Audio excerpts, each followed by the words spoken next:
I died in my hardcore world. When I started the world 2 years ago, I had 0 subscribers, and now we have over 2 million, all because of this hardcore series. So before I show you how I died and before the world gets deleted, I thought it'd be cool to show some of the best moments of the series and also some unreleased footage that never made it in a video. So as we leave the main part of the base, you can see a shadow here and also here, and you can even see it in the video where I trapped the Ender Dragon. The reason it's here is because like a year ago, I built this. I was planning on this being a better version of the planet, but then I realized I could trap the Ender Dragon, then I realized I could trap every boss, so I never ended up doing anything with it. But yeah, it's been above the main base for like over a year now. If we jump off this side, you can see a big line of netherrack. There's also a village here. This was where I got all my totems. You can see there's a bunch of stone placed all over the place, and that's just because I tend to place blocks everywhere when I'm doing raids.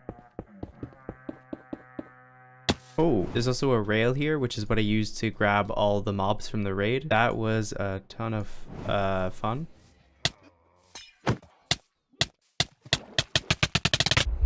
Oh, there was also a sheep around here. I think it was this one that I hit a lot. Going inside the main base, you can see it's pretty ugly in here. All the projects I was doing became more and more complicated, and it got to the point where if I were to just make a video transforming this little area, it would be nowhere near as interesting as the other videos, so I just never did it. Yeah, there's a bunch of stuff. All my loot. This is all the valuables I got. Not very much. It's also, this is all mined out. A lot of times I just needed stone for some projects, and this was closer than going down there. If we do go down here though, this is where a bunch of the mega projects combine. Down here, for example, is the hallway of every mob. This took an absurd amount of time, and you can hear explosions over there. I'll be getting to that soon. But yeah, this has every single mob. It has a phantom, donkey, shulker, even the ravager, which was very annoying. Oh wait, he's good. I need my elytra. Okay. I also trapped the big white pufferfish. I call it that because that's what it is. Maybe I hit him over. Okay. That didn't work. And I guess technically it's a boss, but it doesn't look like it, so he's stuck here with the rest of them. Now, if we leave the hallway, there's a bunch of chests here. These are all the leftover materials from when I trapped all these mobs. I feel like the videos are best when it's completely self-contained, meaning all the materials I used for this video, I show myself getting in the video. And because of that, I end up with a lot of leftover junk that I don't really use for later videos. Now, if we come over here, this is where I trapped the Warden and the Wither. This was a pretty interesting project, especially figuring out what to do with these heads here. I got in a call with some friends, and RecRap had the idea to use soul sand and water to launch the skulls. That's sick. It is a wither can. So I just dug a tunnel down here for the skulls to fly through, and it seems to work. Ow. Then over here is where I trapped the Warden. I actually trapped 2 of them. He's currently just chilling with his trap door, but to get him here, it was pretty tough. I need him to stick to the piston. Oh no. Oh, okay. I need to run. Wait. Did he escape? That's really bad. I brought these wardens from a tunnel somewhere over here. This tunnel leads to one of the ancient cities, about 5,000 blocks that way. This was never in a video, but the reason it's so far away is because I screwed up and started looking for them before they were even able to spawn. Wait, I never changed my game version. I'm such an idiot. Okay. If we follow this pathway out here, it connects to this house of every single building block. Honestly, the house doesn't look as cool as I thought it would look. Also, you can see there's one block missing here. There used to be a beacon. I stole it in a video, and I said I would replace it. Sorry, beacon. I will place you back here. But I never did. If we go down that hole, right over here is where I was blown up by a creeper and came 0.07 seconds away from dying. And I was actually streaming at the time. That was the second second stream I ever did, coming here into the nether portal area. This is where things start to get more interesting. So this was the nether hub I built, and you guys seem to really like this video. This video was actually the first video that did really well on the channel. Now there are a couple tubes connected to the nether hub. We can go in this one first. There's nothing here, but there are a few mobs. If we go all the way up here, this is how I got above bedrock and where I trapped the ghast.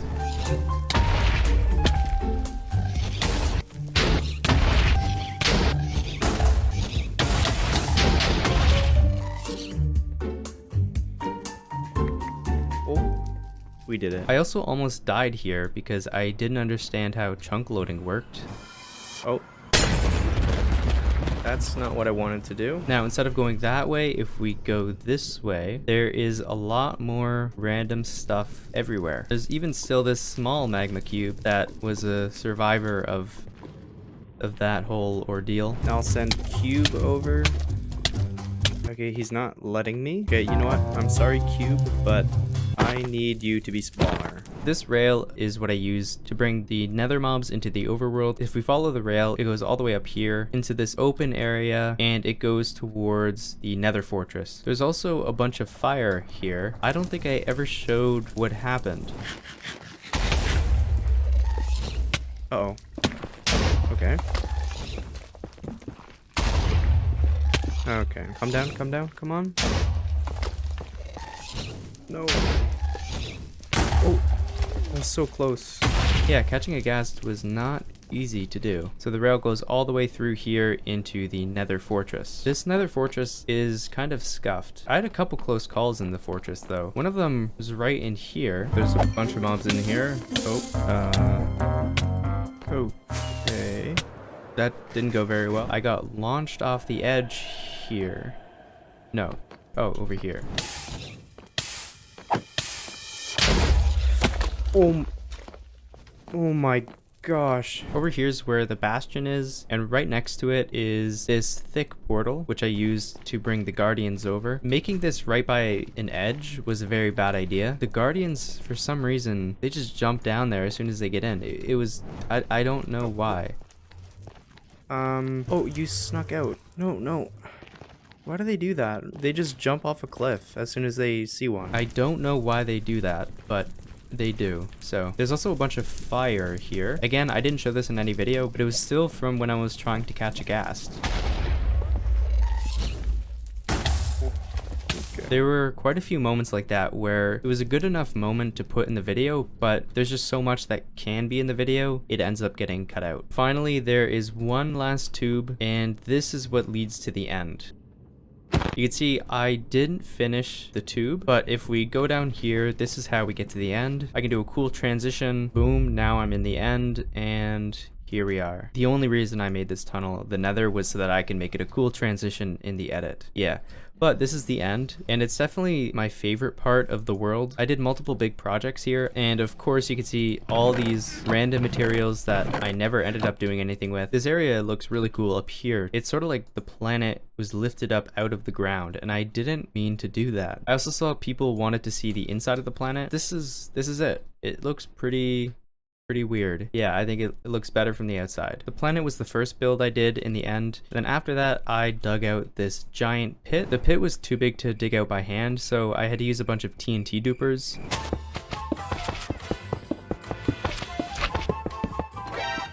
Oh, I didn't. Oh, that's just going. Actually, to build this chunk here, I dug out this area to get enough endstone, and I think it was like 8 months after doing that, this hole almost killed me. That was... Oh no. Okay.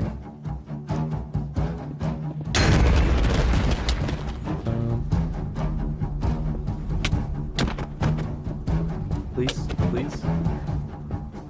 Okay. And also here's where an Enderman did a big clutch. He landed on this vine here. So that was pretty cool. 3, 4. Oh, the Enderman just saved itself with the vine. What a beast. Okay. Getting multiple ender dragons here was a big challenge. At the time, I don't think anybody had more than one dragon in their hardcore world. So as far as I'm aware, this was the first hardcore world to have multiple dragons. Over here, you could see this big nether line. So this is what I used to bring a shulker back to the overworld. So there's just a random netherrack line that goes like 1,000 blocks. So that's pretty cool. Oh, that was cool. Okay.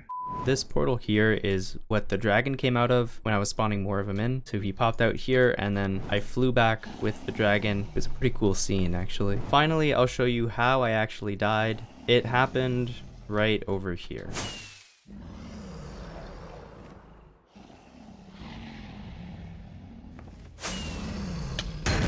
Oh. Ooh. Oh my god. I was just flying around trying to figure out what the next video should be, and I tried to fly through the dragon's cage, but I missed. And I didn't take any knockback when I got hit by the dragon, and as I flew down, I died before I even hit the wall. So I think because I didn't take knockback, the game just miscalculated where I was. So that's how it happened. I'm pretty sure it was a bug, but I don't really know. Before I go, I'll stand right here so I can give a smooth transition into my favorite clip of the series.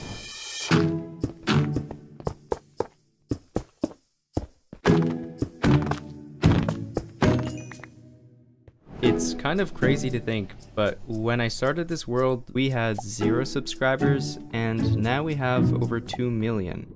Thank you to everyone who subscribed and supported the channel, and I'm sorry it took me so long to make this video, but yeah, thank you for watching.